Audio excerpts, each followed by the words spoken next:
দেউতা নাই বজাৰত গৈছে আৰু মা মই খালো ৰুটি আৰু আলু ভাজা এই বৰষুণ বতৰ মানে বেষ্ট কম্বিনেশ্যন ৰুটি আৰু আলু ভাজা মানে কি ক'ম উফ আৰু এফালে ৰুটি খাই থকাৰ ঘৰৰ ভিতৰত আহি চালোঁ যে নমেণ্টি চৰাইটো মোৰ খিৰিকীত বা কি কৰি আছে ইমান মৰম লাগছে আৰু ইমান টিকুট মিনটি মানে আয়ো আৰু বোলে চৰাইটো চাই থাকোঁতে বেটাৰী ৰিক্সাতকৈ চিমেণ্ট আৰু ৰদ আহি পালা আৰু ইমান বোকা আছে মানুহটো খুব কষ্ট পালাক বেচেৰাটোৱে তাৰপিছত বনালোঁ চাহ মানে দেউতা আহি পালাক বজাৰৰ পৰা আৰু চাওকচোন কি আনছি মাংস মা গাহৰি মাংস ল'বৰ গাহৰি নহয় আৰু কিবা আছে আৰু এই হ'ল ব্ৰইলাৰ মাংস মানে আমাৰ মা যিহেতু গাহৰি মাংস নাখায় সেইকাৰণে ব্ৰইলাৰ আনছি আৰু বাকী মই গোটেই যোগাৰখিনি কৰি ল'লোঁ মানে মই বনাম মাংসখিনি বাকী মায়ে বনাব সেইবাগে বেঙেনাটো ভাজাৰ কাৰণে আৰু বিলাহী চিলাহী ঘৰৰে যিহেতু আনি লৈছোঁ আৰু মা বাবাকে মোক কি নীতি শিক্ষা দিছিল নাজনো দিয়ক আৰু বাপৰে বাপ আৰু এবাগে মই চয়া ষ্টিক এক পেকেট লৈ কিনে ধুনীয়াকৈ মানে ৰান্ধাত বহি গ'লোঁ আৰু এবাগে চাওক জুইত বনাইছোঁ যিহেতু আৰু ব্ৰইলাৰটো হৈ গৈছে ব্ৰইলাৰটো মানে আজি নিম্ন কাৰণ গাহৰি আছে না আজি জুই চাকচোন কেনে দপদপকৈ জ্বলছে একদম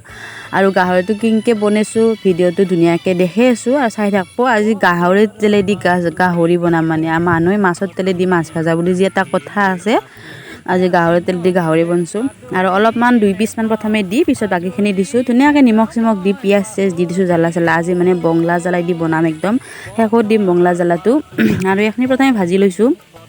ভাজি লৈ কিনে ৰংচ মানে অলপমান পিঁয়াজটো ভাজক ভাজি ল'ম তাৰপিছত বাকীখিনি বস্তু দিম আলু দিছোঁ বিলাহী দিছোঁ মানে কণ বিলাহী কেইটামান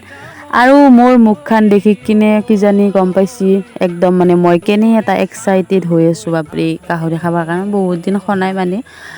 আৰু এফালে মই মছলাৰ ভিতৰত দিছোঁ আদা নহৰু জিৰা তাৰপিছত ৰেড চিলি আৰু হালধি দিছোঁ আৰু এইখিনি ধুনীয়াকৈ ভাজিছোঁ মোক মানে এটাই কৈ আছিল বোলে তুমি ভিডিঅ' দিবাচোন গাহৰিৰ ভিডিঅ' দিবা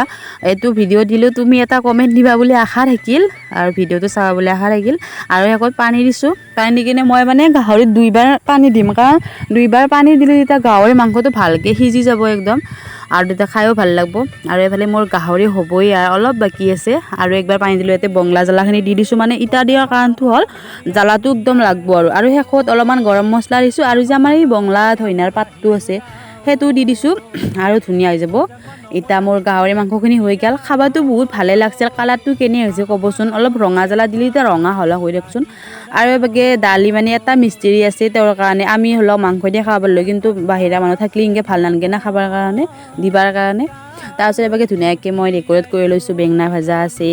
1 পিচ লৈছোঁ দিয়ক মানে ভিডিঅ'টোৰ কাৰণে 2 পিচ লৈছিলোঁ আৰু এবাগে আচাৰ মই যে আচাৰ বনাইছিলোঁ সঁচাকৈ আচাৰখিনি বহুত ভাল হৈছে এনেই কোনে এই বংলা জ্বালাটো নাখাতে লাষ্টত কি কৈছোঁ বেঙেনাতে সোমাইছোঁ যা চেলা আৰু বংলা জ্বালাটো মই ধৰিলোঁ চাইড কৰি যিহেতু নাখাওঁ এইটো আচাৰত জ্বালা আছে আৰু মাংসখিনি খাই সঁচাকৈ বহুত ভাল লাগছে আৰু গাহৰি মাংস এনেও ভাল লাগে জিংকৈ বনালেও ভাল লাগে পুদিও ভাল লাগে কিবাও ভাল লাগে চব ভাল লাগে আৰু যিসকলে মোৰ ভিডিঅ'গিলাখান চাই লাইক নকৰে লাইক এটা কৰি দিব কমেণ্ট কৰি দিব কেনে হ'ল ভিডিঅ'টো আৰু কিবা যদি ভুল হৈছে কৈ দিব আৰু যিসকলে মোৰ ইউটিউবত ছাবস্ক্ৰাইব কৰে ছাবস্ক্ৰাইব কৰি দিব বাই।